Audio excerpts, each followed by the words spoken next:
Hi అండి, అందరికీ నమస్కారం. నేను మీ దక్షు బంగారం ఛానల్. ఈరోజు మీ అందరికీ నా మిత్రుని పరిచయం చేయాలనుకుంటున్నాను. అనుకోకుండా మా ఇంటికి వచ్చిన అతిథి తను ఈ కార్తీక మాసంలో మా ఇంటికి వచ్చి సేవలు అందుకొని కార్తీక మాసం యొక్క పుణ్యం మాకు అందజేశాడు అనుకుంటున్నాను. ఈ కార్తీక మాసంలో శివయ్యే మాకు ఈ రూపంలో దర్శనమిచ్చాడేమో అన్నంత విధంగా ఉంది. కార్తీక మాసం యొక్క పుణ్యఫలం మాకు అందింది అని అనుకుంటున్నాను. తనే ఇతను, చూడండి ఎంత బాగున్నాడో. కార్తీక మాసం యొక్క ఈ రూపంలో శివయ్య మా ఇంటికి వచ్చి మా చేత సేవలు అందుకొని ఈ విధంగా గంగమ్మ ఒడికి చేర్చారు మా చేతుల మీదుగా. ఓం నమ శివాయ. శివుడే మాకు కార్తీక మాసంలో నది స్నానం ఏ విధంగా చేయించాడేమో అంత విధంగా ఉంది.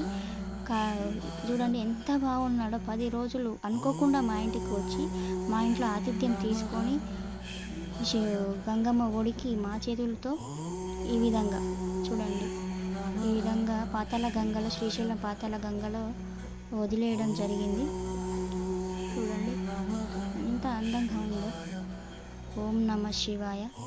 శివుని యొక్క ఆశీస్సులు మాకు ఈ రూపంలో అందాయి. ఏ జన్మలో చేసుకునే పుణ్యం ఫలమో తెలీదు. అనుకోకుండా వచ్చిన అతిథిని ఈ విధంగా నదిలో వదిలేయడం జరిగింది. ఇదే చీమైనా కుట్టదు అంటారు. సేమ్ మాకు కూడా అలాగే జరిగింది. ఆయన ఆజ్ఞ అనుగ్రహంతోనే మాకు ఇదంతా కుదిరింది, సాధ్యమైంది. మా వీడియో కనుక మీకు నచ్చినట్లయితే like, share, subscribe and comment చేయండి. మీ దక్షు బంగారం ఛానల్.